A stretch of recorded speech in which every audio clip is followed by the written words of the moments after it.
Rakkoo fi gidiraa sababa rakkoo nageenyaatiin Oromiyaa godinaalee garaagaraa keessatti mudataati jiruun irraa buqqifamuun, ajjeefamuun, achi buutee dhabamsiifamuun, saamichi daangaa darbee fi quba walitti qabuu qaamota lamaan gidduutti adeemuun rakkoo hamaaf Oromoon dararamaati jiraachuun beekamaadha. Kanaan waraanni bilisummaa Oromoo kan mootummaan Abaawoo Shanee jedheetii waamu humnoota mootummaatu maqaa kootiin akkas godhaa jedhee yoo himatu, mootummaan ammoo waraana bilisummaa Oromoo jedhee kan of waamu ofiisaatiif kan waraana Shanee jedhee waamuun isaantu uummata dararaa jira jechuun himata. Wal himannaa jara kanaa gidduutti uummanni dararaa hin taanee fi qe'ee keessatti salphatee rakkoo hamaa keessatti gidiraa argee hin beekne qe'ee abbaaf akaakilii isaa irratti qe'eetti salphachuu, saamamuu fi manni irratti gubachuu, qe'ee isaa keessatti midhaan gumbii keessatti gubachuu fi achi buutee dhabamsiifamuu argaa jira. Oromiyaa, giddugala Oromiyaa fi baha Oromiyaa akkasuma godinaalee Oromiyaa garaagaraa keessatti kibba dabalatee rakkoo Oromoon sababa yaaddoo nageenyaatiin argaa jiru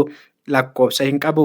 Uummanni Oromoo Salaalee ammoo yaaddoo nageenyaa kanaa waan nuffe fakkaata. Kanumaan ammoo daandiitti bahuudhaan dararaa waggoottan ja'an darbaniif keessummeessaa ture xumuraa akka argatuuf qotiyyoo camadee farda luugame daa'imman waanjoo irra kaa'uun daandiitti ba'ee waraanni akka dhaabbatuuf araara kadhataatii jira. Sagaleen viidiyoo daandii gubbaa irratti waraabame araara waaqa kan kadhatuu fi qaamolee nageenyaa wal waraansa gidduutti isaan miidhaa jiraniin araara akka buusaniif kadhataa akka jirantu dhaga'ama. Kadhaan kun Shawaa Kaabaa Sulultaa fi magaalaa Caancootti namoota kumootaan lakkaa'aman hirmaachisuun har'a adeemsifamaa oolee jira. Miidiyaaleen akka BBC, OMN akkasuma Addis Istaandaard wal harkaa fuudhanii gabaasaa jiru.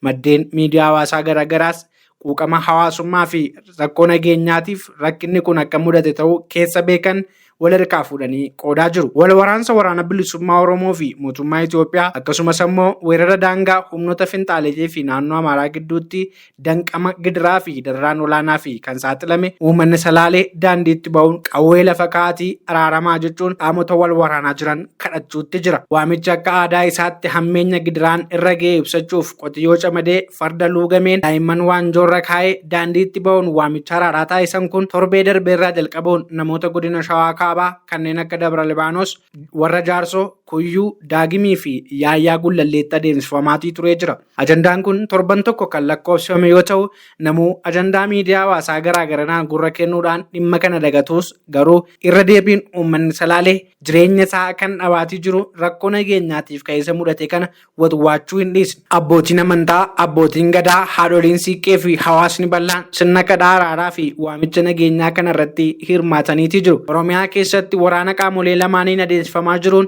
yakkoonni waraanaa fi namoomaa babal'aan raawwatamee jira. Mirgi lubbuun jiraachuu, bakkaa bakkatti socho'uu, daldalli jiraachuu, qotatanii gumbii guuttachuu fi qe'ee ofii keessaa nagaan jiraachuun Oromiyaa keessatti erga ugguramee waggoonni lakkaa'amaniiru jedha gabaasa isaatiin OMN. Uggura waraanaa fi gidiraa kanaan kan rifate uummanni Salaalee daandiitti ba'uun qaamolee wal waraanaa jiraniif waamicha nagaa taasisaa jira. Oromiyaa keessatti waraana qaamolee lamaaniin adeemsifamaa jiru gidduutti miidhama olaanaaf kan saaxilamaa jiru nuyi kan jedhu uummanni rakkoo fi gidiraa ifannee jirra. Waraanni nurraa dhaabbatuu jedhu nuuf araaramaa jechaa jirra. Kana gochuun yakka miti rabbii itti bu'aa jirra malee jechuun jaarsolii gurguddoon ganna 80, 60 fi 70 gidduu haadholiin, dargaggoonnii fi kanneen biroon daandii gubbaatti ba'anii salphina keessa jiran araara waaqa kadhachuu qaamolee lamaanis akka araaramaniif waamicha dhaamaa jiru. Wal waraansi Oromiyaa keessatti taasifamaa jiru qe'ee fi qabeenya uummata Oromoo balleessaa waan jiruuf qaamoleen wal waraanaa jiran dhukaasa akka dhaabanis gaafataniitii jiru. Gama biraatiin sababa rakkoo nageenyaatiin barattoonni 67,000 ol barnootaan ala ta'uun himamaa jira. Naannoo Oromiyaa godina Shawaa Kaabaatti rakkoon nageenyaa waggoota 5 darban mudate dhaloota dheebuun barnootaa qabu karaatti hambisuudhaan haalli baruuf barsiisuu daran ammaatee akka jiru himu. Kanumaan yeroon kutaalee biyyattii hedduu keessatti barattoonni bara barnootaa haaraaf itti galmaa'aa jiranitti barattoonni Shawaa Kaabaa 67,000 caalan garuu erga galmee barnootaa dhaabanii waggoonni lakkaa'amaa jiru jedha gabaasni BBC fi Addis Istaandaard har'a qabatee ba'e. Jiraataan aanaa Yaa'aa Gullallee magaalaa Dirree Daalattii tokko waggaa 3 dura manni barumsaa sadarkaa lammaffaa Daalattii abiddaan gubatee qabeenyi mana barumsichaa guutummaatti gubatee barnoonni sachumaan dhaabbatee ijoolleen manatti deebitee jechuun BBC'n natti himaniiru jechuun gabaasaa irra ganama qabatee ba'een balbaloomsee jira. Mucaan waggaa 3 dura kutaa 5 ture silaa barana kutaa 8 baratuyyuu garuu hin taane achuma shanitti godhamee jira jedha. Kan akka jedhan jiraataan kun ijoollee fi maatiin abdii kutachuun kan ijoollee tiksee galche kaan ammoo heerumsiisee jireenya umurii malee heerumuutti galchee jedha. Itti gaafatamaa waajjira barnootaa godina Shawaa Kaabaa Gaashawoo Akililuu BBC'tti akka himanitti barattoonni 67,000 caalan waggoota lamaan darban kana barnootaan ala ta'anii jiraachuu addeessan.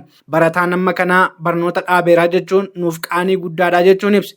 Itti dabaluunis waan raawwatame waan biyya Taaddasaa Birruutiif malu miti jedhan. Gochaa kana dhaabuun osoo waan humna keenyaa ta'e ni goona garuu humna keenyaa ol ta'e jechuun himaniitii jiru. Walumaa galatti Shawaa Kaabaatti manneen barnootaa 229 guutummaan guutuutti gubatanii jiru.